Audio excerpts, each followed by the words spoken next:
In today's video, we are going to talk about Warner Brothers. Games, one of the most important video game producers in the world. Not only for the games they have released and the great titles they have contributed to the gaming culture in recent years, but also for the IPs they manage. Because Warner Brothers games are the ones who manage IPs like Hogwarts Legacy, that is Harry Potter, Game of Thrones, Mortal Kombat, Batman DC, and so many other IPs. And today we have to talk about Warner Brothers games because something just happened this week that is concerning.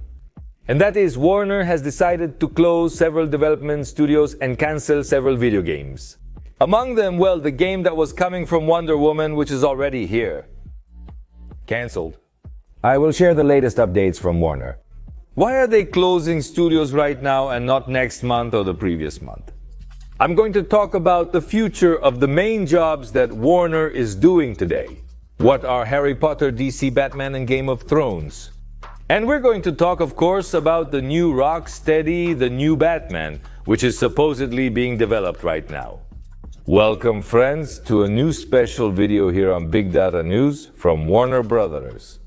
Games.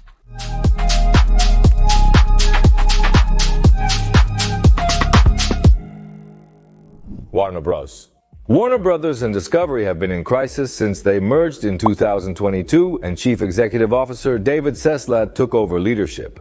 Since then, both the Warner Group and Warner Brothers Games have made some controversial decisions that have led the company to the situation they are in today. On one hand, Warner has decided to make cuts, canceling movies, series, video games, and so many other things. And on the other hand, they have made very wrong decisions, at least in the gaming area, by focusing on titles that ultimately did not yield good results. If we combine the policy of cuts with investing in games that did not give you good results, well, it gives us the scenario we are living today at Warner, which is absolute desperation. Regarding the projects that led Warner to where it is today, in their video game division, we mainly have multiverses. They tried it with multiverses. In fact, they pushed quite a bit. They gave the game several opportunities, but it didn't end up working out, and it resulted in losses. We have Suicide Squad kills from Justice League, another game that also resulted in tremendous losses and was worse than the previous one. This was a game that was anticipated. Be a constant gold mine.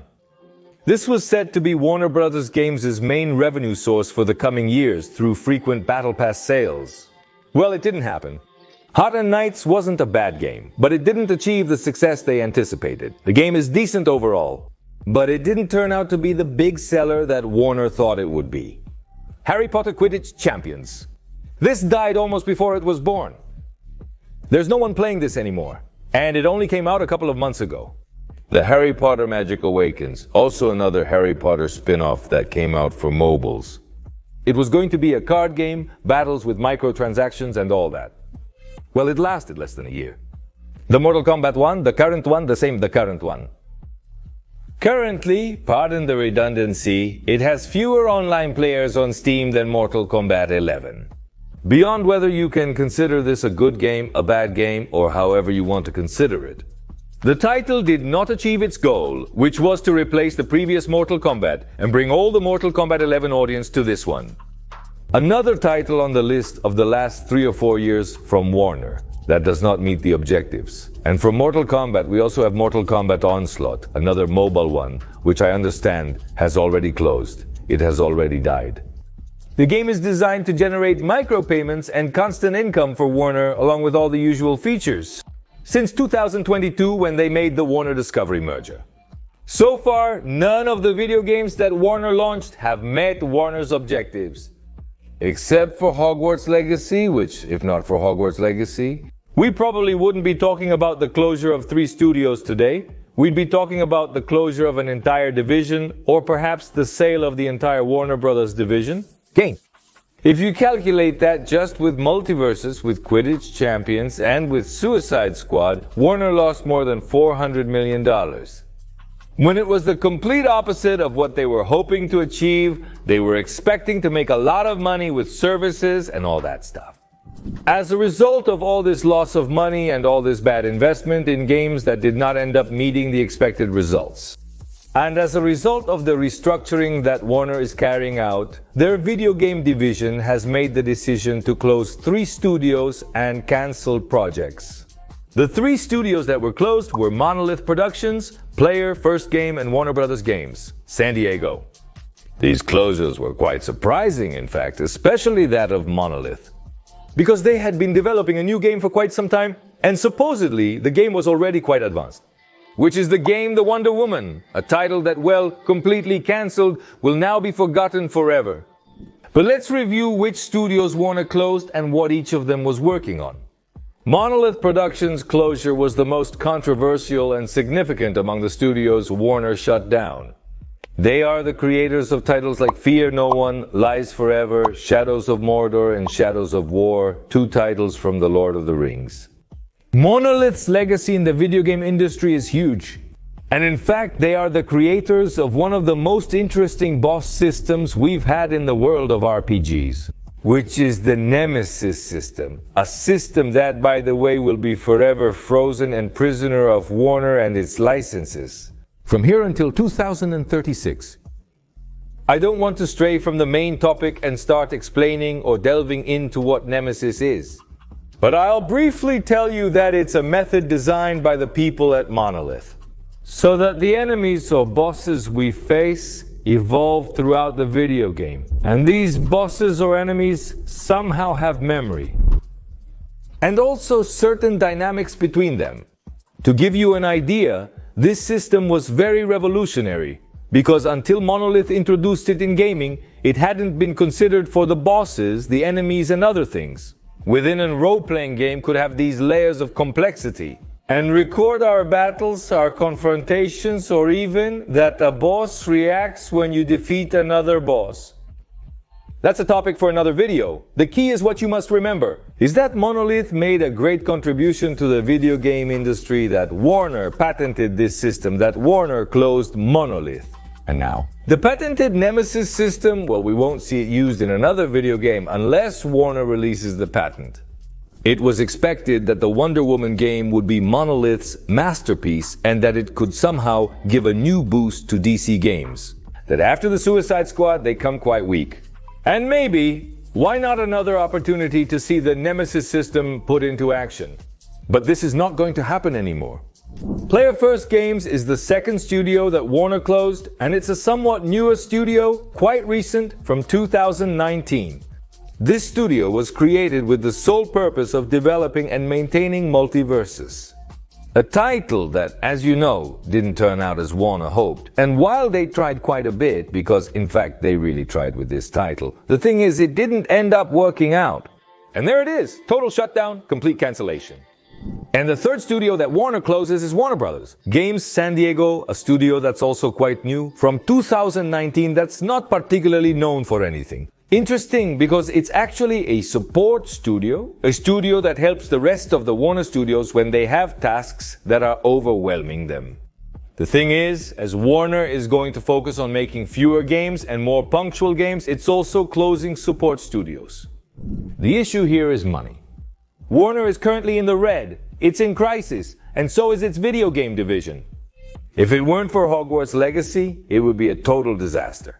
And as the fiscal year end approaches in the United States, they are making the decision to close and cancel before having to do the full year's balances. 2023 was absolutely saved by Hogwarts Legacy, 2024 is saved by no one.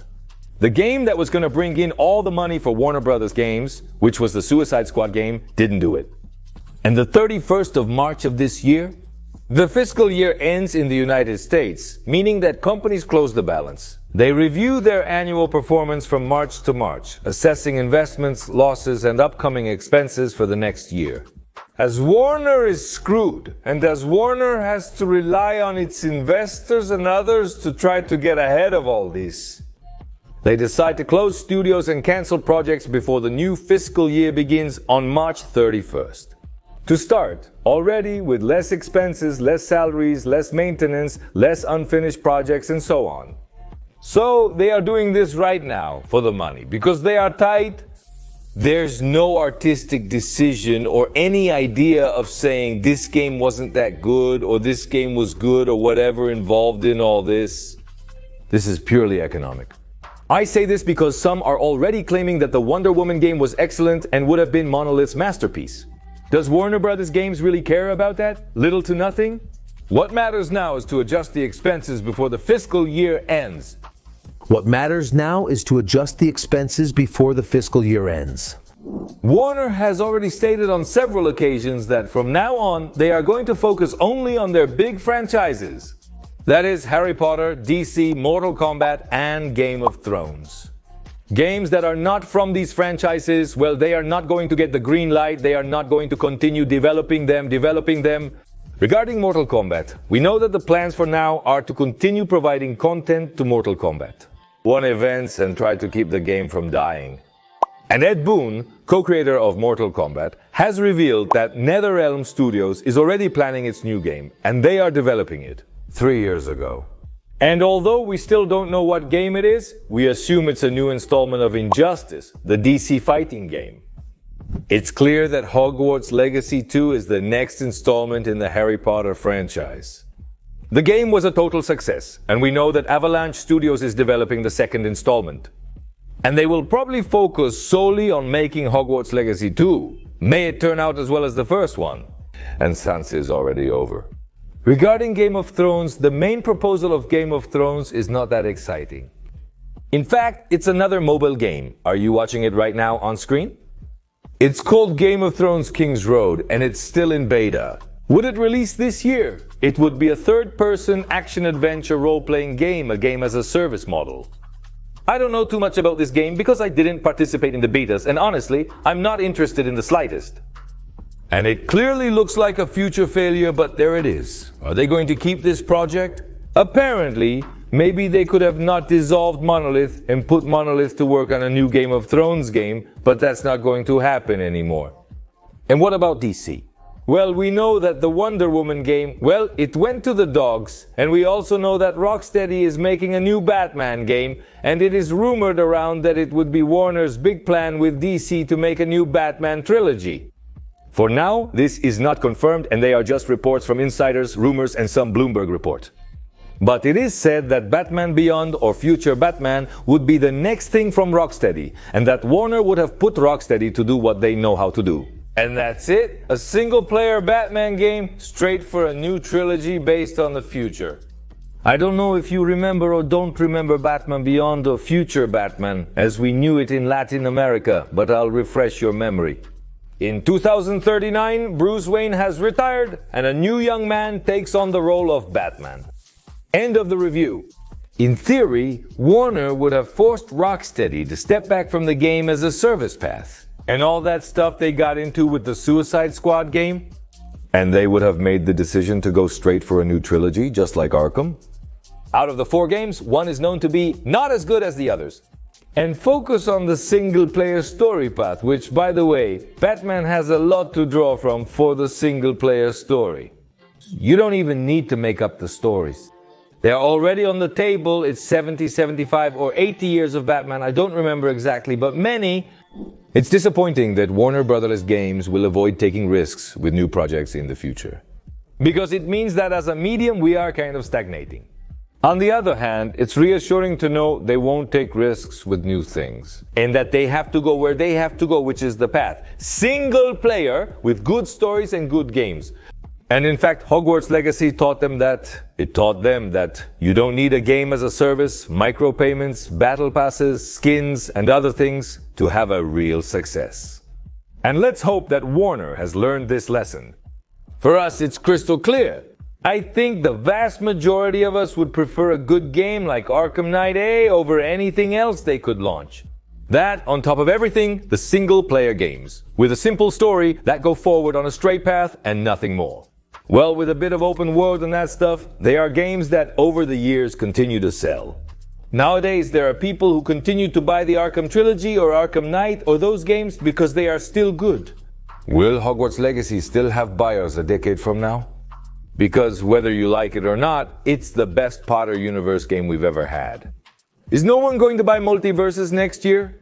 Since they're removing games like Suicide Squad, Kill the Justice League, and Quidditch Champions from stores, no one will buy them ever again. Let's hope they've learned that lesson. A lesson that we know all too well, or at least one that we see every day.